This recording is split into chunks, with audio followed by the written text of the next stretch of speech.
It's time for us to see what the headlines are across Nigerian newspapers. I have my regulars with me. I have Oladeinde Ariyo here. Good morning. Good to see you. Happy New Month. How are you enjoying the Hamatan though? Well, it's not too serious. You know, I wasn't born in Nigeria. Oh yes. This meeting happened with that guy. No, of course. But it's okay. But the point in Lagos, we're feeling it now, but it's mild. It's mild in Lagos. You go to the north. Very well, yeah. It's a really good time to sleep. I don't have arthritis anyway. Oh yeah. And we have Ambrose Igboke joining us on Zoom from Enugu. Ambrose, good morning.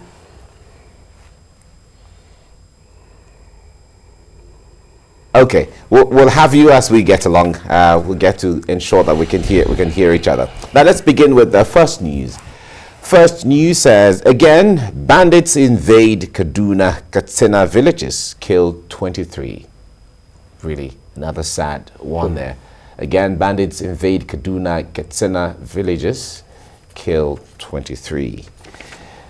This day is next. And the president say, my successor will inherit homegrown economy, stable democracy, revamped security forces. Nigeria facing historic transition, says Ibrahim. Oh, okay. That's this day. That's what this day says. From there, let's go to this Nigeria. This Nigerian newspaper says, shortly after declaring presidential ambition, EFCC slams 2.9 billion naira fraud charges against Okorocha. All right, that's this Nigeria. Leadership newspaper says, as National Assembly transmits bill to President, CSO stakeholders give PMB 7 days to sign electoral bill. All right, that's a leadership newspaper. Let's go to Daily Sun.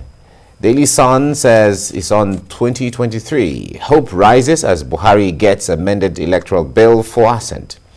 INEC pledges to hold elections as scheduled, urges federal government to address security challenges, meets security chiefs. Okay, that's what Daily Sun has in here. All right, from there, let's go to Nigerian Tribune. Nigerian Tribune says, as constitution review ends this week, governors may lose immunity for criminal offenses. Sexual harassment, disobedience to court may become impeachable offenses. Judiciary to take full custody of Code of Conduct Bureau and Tribunal. Tribunal membership expanded. All geopolitical zones to be represented.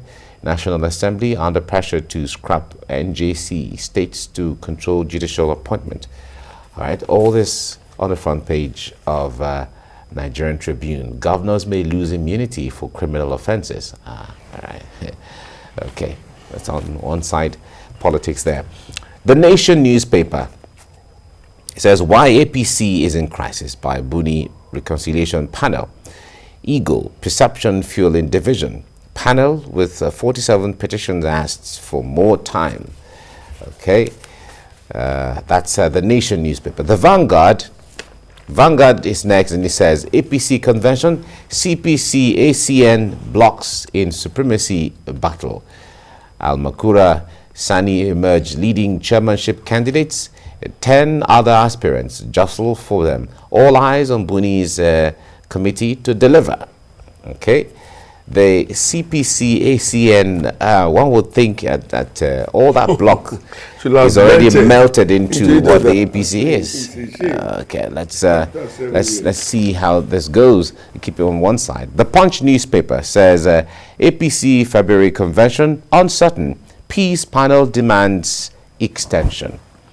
Petitions will be still being submitted. We need one more week, says committee chair. APC registers 41 million members. And governor rules out convention postponement. All right, it's going to be a tight one. Yeah, it's really a tight one there. Okay, from there, let's go to the Guardian newspaper. Adamu panel asks for time. February 26, APC convention shaky. Efforts to reconcile aggrieved chieftains inconclusive. We will carefully study interim report of committee, Namdi assures. Right, that's the Guardian newspaper. National Economy says Nigeria's power sector faces imminent collapse as liquidity crisis lingers. All right, Now, Blueprint, on the other hand, says federal revenue generating agencies, why we can't meet National Assembly 3 trillion naira annual revenue budget. Okay, from there, let's go to News Direct. News Direct says 6.39 trillion naira budget deficit. National Assembly MDAs disagree on 80% revenue remittance into Federation account. All right, this has always and regularly been in contention. Daily Trust is next. 9 years after, banks battle discos over 820 billion naira debts. All right, 9 years after, banks battle discos over 820 billion naira debts. Employees decry salary backlog others, and NERC to halt owners' manager regime. That's the sources are saying this. A little to show in increased electricity supply, and investors overpaid, poorly managed discos. Experts are saying so. All right, if we have time, we'll talk about this. Daily Independent. Stakeholders rue 1 trillion naira annual loss to absence of single window. That's talking about port operation on the Daily Independent. Business Day. This is the last one we're looking at now. 5 big companies enjoying Nigeria's low interest rates. 16 corporates raise over 300 billion naira CP in 2021. Okay, that's Business Day. Okay, let's get into some of these stories. All right. Now, Oladeinde, we're going to start. I'd like us to start with this. This one will concern Nigerians. Daily Trust. 9 years after, banks battle discos over 820 billion naira debts. A lot of people have said that, well, privatization of the power in the power sector has not given us what we actually have. Do you have 24-hour power supply in your house? I don't think anyone has that. I don't think anyone has that, because upon there is a lot of the people. No, of course, some people still feel that, oh well, government is doing the best they can do and all of that. And I even believe that in the State House they still use generators sometimes. You know, even in their discourse offices, they use generators. But what do you make of this? When we obviously see what is not working, it's always difficult and challenging to change it and make it work. This cannot work, and it will never work. Why? You cannot build something on nothing. The foundation, the sales, the way they were affected was very faulty. Who were the people, or which organizations or enterprises acquired these agencies? They were, I would call them special purpose vehicles, hurriedly knocked together. Okay? And to my greatest surprise, President Buhari described them as mere political patronage. And I was expecting that we move against them. Work National Assembly, whatever law made that sale possible should be looked into, amended, and of course, if possible, they cancel the sales. It is unfortunate, but if they are doing well, for all the evil charges they lay on Nigerians, those who don't have meters, they make them pay estimated charges. And if you've ever been a victim, you will know what I'm talking about. In my factory in Mowe, we have no meter. I mean, what we pay every month is crazy. But if you go and complain, they say you're right. You go to NRS and all of that. At the end of the day, you get frustrated. You have work to do, then you let it go. I mean, despite the fact that they are cheating Nigerians, imposing needless bills and charges on us, they still cannot make good their debts. I mean, that shows you that they are not performing, because if they are performing, all the lies about, we know there are leakages from what they send to them and what they get, but they only pay for what they get. Okay, so they have no reason not to make profit. But what we are seeing is a total reflection of the incompetence that pervaded the entire thing, including those who are now managing the discourse. But after 9 years, after holding for, let's assume, because one would say, okay, you've gotten the contract. So after 9 years, whether you haven't known this thing. We were politicians who got this thing somehow, but we have this duty. So after 9 years, should we go back to the school, or should we get some persons, acquiring the skills of how to translate this? One would expect that to be done. What you don't have, you cannot give. And that has played out. Even if there were new fights, or let me say they had their tutelage periods, 9 years is enough time. It's enough time. I mean, a 9-year-old child should be in primary 3 or primary 2 or wherever. So if after 9 years, they're still owing so heavily, because if care is not taken, by the end of this year, the debt profile may have risen to 1 trillion naira. And how will they pay back? Yeah, I'm surprised that the banks are not talking, before now. They ought to have made, because if they should have to forfeit that humongous sum, there's no way it will not play a bad one on their standing. Okay. Let me bring Ambrose Igboke in now, joining us from Enugu. Now, Ambrose, good morning. I believe you can hear me now. It's good to have you join us on the paper review now. We were talking about the issue of the story on the front page of Daily Trust that says 9 years after, banks battle discos over 820 billion naira debts. That's running close to 1 trillion naira. I wonder what you make of this, though, because these companies have been here for quite a while, yet Nigerians are still not feeling the impact of this. Well, first of all, the banks, when the electricity sector was deregulated, the banks felt that it was like the exportation of crude oil and bringing in refining products, where they will borrow, where they will lend people money, and under 12 weeks, they will make a humongous profit when they pay back. But they were caught flat-footed because electricity is a long-term investment. Electricity is not an investment that you reap in 12, 14 weeks, just like what they were doing in the oil sector. So the banks didn't know what they were going into. They didn't do due diligence. And again, the people who had the allocation to privatization and gain the what we had, PHCN that time that we had, where, as Buhari said, is very correct, were just mere political patronage. They were just sharing it as they were sharing oil blocks. They were sharing it as they were sharing exploration licenses. They thought it was the same thing like oil and gas.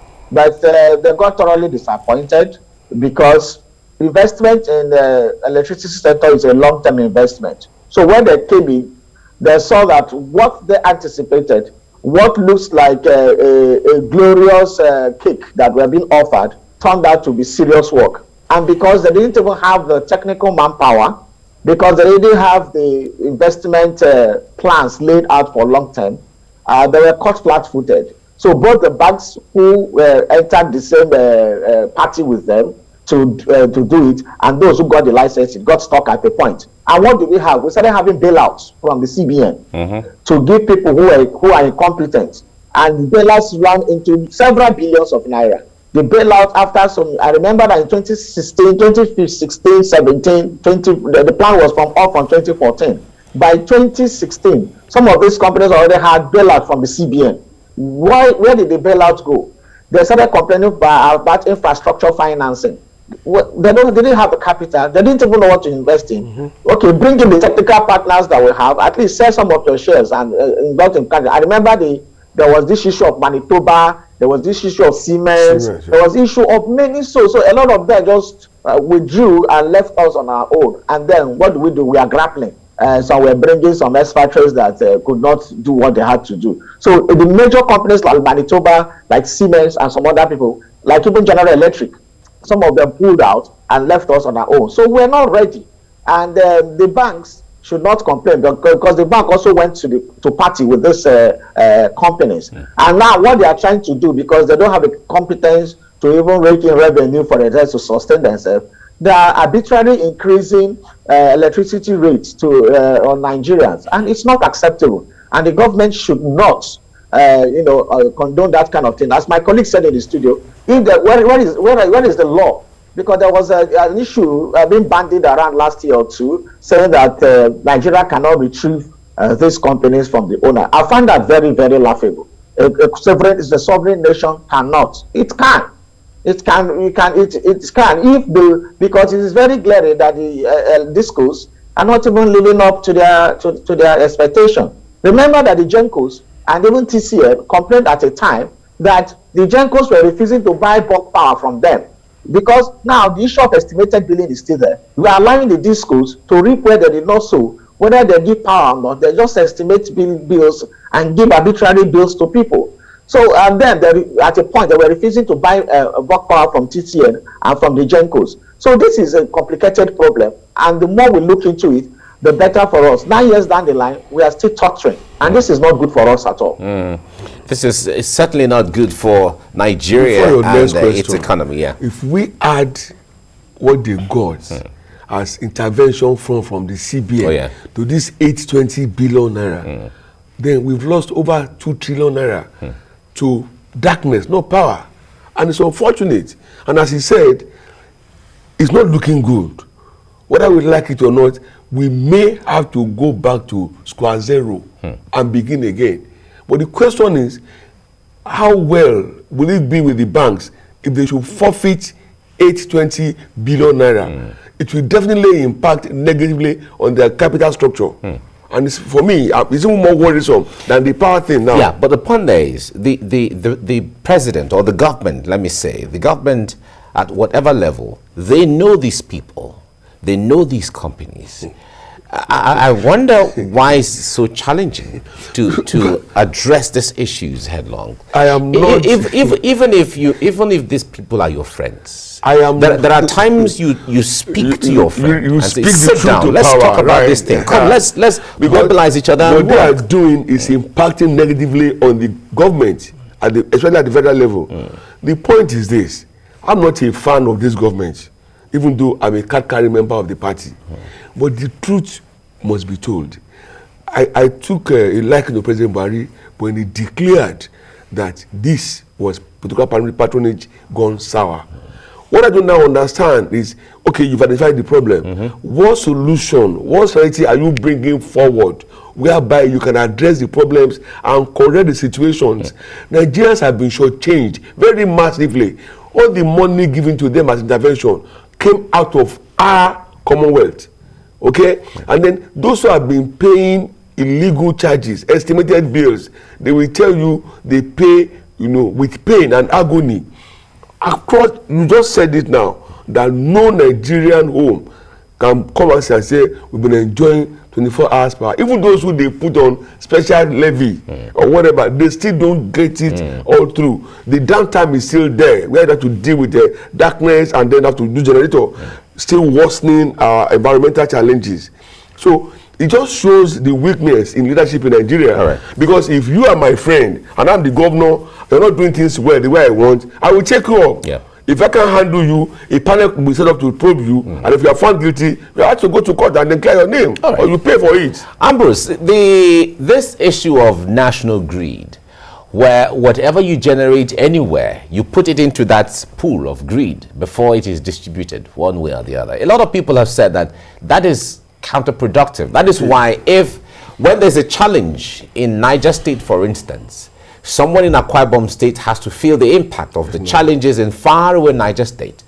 There has been a call to decentralize the electricity power system in such a way that the northeast or the south or the north central, whatever, can have their own. So whatever challenge you have within that space is tackled within that space.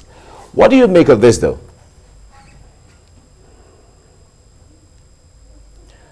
Ambrose, I wonder if you're still there. Okay. Well, first of all, Mike. Yes. I think one of the greatest problems in the power sector right now is the law which says that when you produce power more than 10 megawatts, that you are going to send it to the national grid.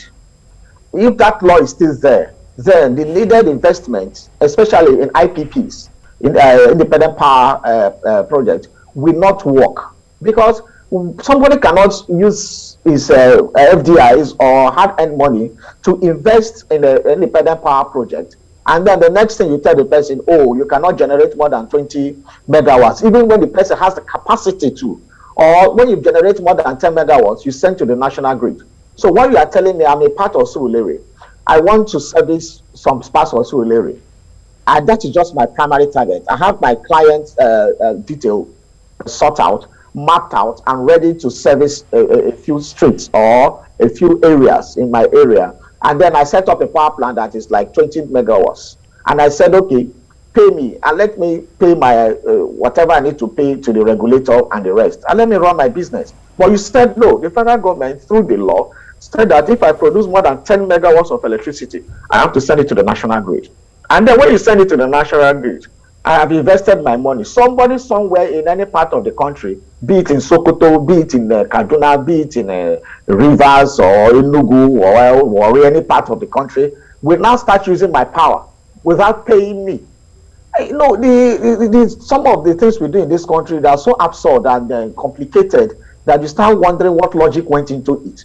So the first thing is to remove that aspect of the law that prohibits individuals or corporate entities from producing, if they produce 10 megawatts of electricity that will be sent to the national grid. People should be allowed to produce, be it 50 megawatts, 100 megawatts, whatever they can produce, so that when it is fully deregulated, people can really, why are you deregulating the sector, selling it to the people? So that goes back to that, the fact that the sale of PHCN to these companies means that we are still trying to protect the companies by having this law, because they know that when people have IPPs and are able to generate beyond 10 megawatts, then you can render the discos very, very useless, because they can use whatever they have. We have gas now. People are bottling gas, LPGs, and then people are bottling other type of gases to power, to produce power. So we should remove that aspect of the law. If we don't, then we'll just be running around in circles, because the discourse have shown that they don't have the capacity to take us anywhere. Rather than, what they have started doing is to start, increasing electricity tariffs, which is not good for our economy. Therefore, the National Assembly, maybe before they go next year, they should give Nigerians that gift to allow IPPs, independent power projects, to come in and remove that ceiling of 10 megawatts. Perhaps when we have that, then we can start looking forward to good electricity. Secondly, I think the discourse that is presently constituted, or the GENCOs, also should look at having model towns. What I mean by model towns is, for example, we don't expect to have 24 hours of power supply in the country at once. So look at model towns and say, okay, when you come to a particular state, do a model town and say, in this town of maybe 200,000 inhabitants or whatever, I want to build a model electricity project that will give them 24 hours power supply. Then when you start replicating those models across the country, you will find out that you have pockets of models that can give you 24 hours supply. Then you use those ones as pilots and as a kind of laboratory to experiment. And then from there, you can start expanding into urban areas, capital cities, and before you know it, the whole country we have 24-hour power supply.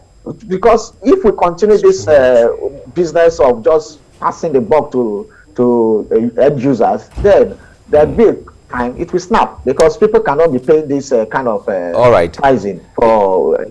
Okay, all right, Ambrose Igboke, thank you very much for talking. No, we're still here. Ambrose, thank you so much for your insight into this. Right. The issue of leakage. Yes. It's also important because it's want to generate. In most cases, they generate 100 megawatts. Sometimes they lose as much as 30%. That's also there, which should have shown the operators now that sustaining the national grid as it is no longer sensible or reasonable or economically viable. Therefore, we have to regionalize. The same thing we are saying about petroleum products and refineries, that we should be thinking of regionalizing petroleum refinery. We don't all have to buy from the Kaduna or Port Harcourt refinery. If we can have modular refineries here and that there are devoted or committed and they get to specific areas and communities, they will get optimal service. And then this wahala will not be there. So in the same way, if they can, if like Lagos State has an IPP that serves some specific organizations, they are enjoying power at the premium level. So it should be possible. That law needs to be reviewed. This, I would have thought, should be a priority for the National Assembly because it affects everybody. The rich, the poor, the mighty, and the powerless. Everybody. All right. We look forward to a change in all of these because we all know there's a problem, and addressing it becomes the issue. Whether those who have bought it or those who are behind it are so powerful, sometimes we can sit down. They can't be more powerful than the country. But the point there is, let us even assume that people are more powerful than the country. Let's assume, of course, when you go, ideally, of course, the government, after God in heaven, is the government. Yeah. You know, but the point there is, in reality, when people are too powerful, you can sit down and say, let's look at this thing for the purpose of moving forward. At the end of the day, the people are shortchanged. Yeah, I totally that's agree. The problem. Yeah. Thank you so much, Oladeinde Ariyo, for coming on the program. My pleasure. Thank you very much. Have a nice week. Great.